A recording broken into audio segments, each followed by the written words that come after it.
ان 2 دنوں میں ہمارے اعمال اللہ کے حضور میں پیش ہوتے ہیں، تو میں چاہتا ہوں کہ جب میرا عمل اللہ کی بارگاہ میں پیش ہو تو میں روزے کی حالت کے اندر ہوں، تو روزے نفلی روزے تو کافی ایکسپینڈ کرتے ہیں، اس لیے صرف شوال کا جب مہینہ آتا ہے تو اس میں سے یہ جو 6 روزوں کی فضیلت ہے وہ اس مہینے میں ہمیں عطا فرما کے کہ اگر کوئی بالفرض جو ہے وہ اگلے مہینوں کے اندر کوئی ایسا انسان ہے جو 3 روزوں کا ایام 20 کا اہتمام نہیں بھی کر سکتا، اگر 6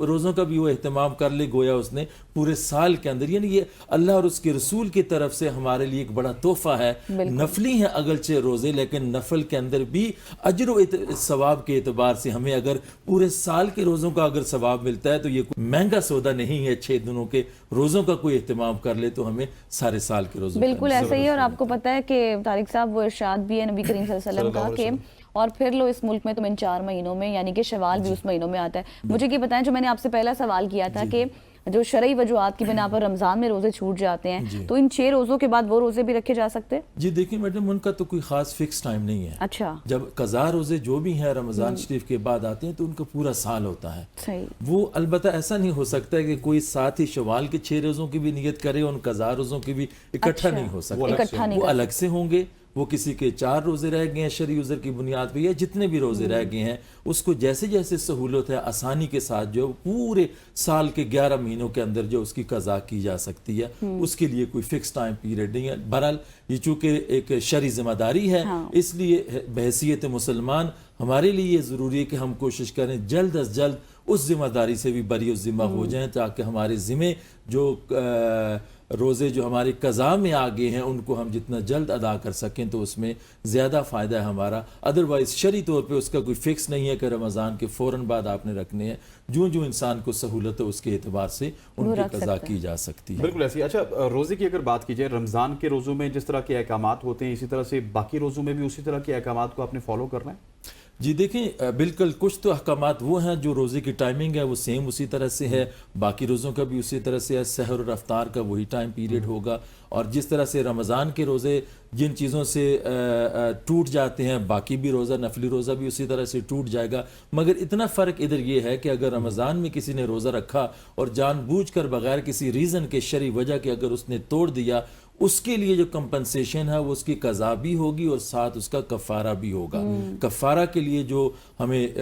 حکم دیا گیا ہے وہ 60 مسکینوں کو کھانا کھلانا، 60 روزوں کے مسلسل 60 دنوں کے مسلسل روزے رکھنا، اور ساتھ وہ قضا بھی رکھنا 61 ہو جائیں گے جو اس نے توڑا تھا، اور اس کے علاوہ اگر وہ نہیں کر سکتا تو پھر اس کے علاوہ 60 مسکینوں کو کھانا کھلانا ہے۔ ضروری نہیں اگر 60 نہیں ملتے تو آپ جو 30 کو بھی کھلا سکتے ہیں، 1 کو بھی کھلا سکتے ہیں، ہاں کوانٹٹی وہی ہوگی جو 60 کے لیے ہے، یعنی 2 وقت کا کھانا، صبح کا بھی اور شام کا بھی۔ تو اس میں فقہا نے یہ بیان فرمایا کہ اگر 2 وقت کے کھانے کو پیٹ بھر کے جو کھانا کھلانے کا جو مسئلہ ہے اس میں اگر آپ کو مسکین نہیں بھی کوئی ملتا، کھانا کھلانے کے لیے اہتمام نہیں کر سکتے، تو آپ جو وہ 2 کلو جو گندم ہے یا آٹا ہے اس کی جو پرائس ہے وہ آپ جو ہے وہ نکال لیں، تو آج کل تقریباً میرا خیال ہے 250 روپے جو ہے وہ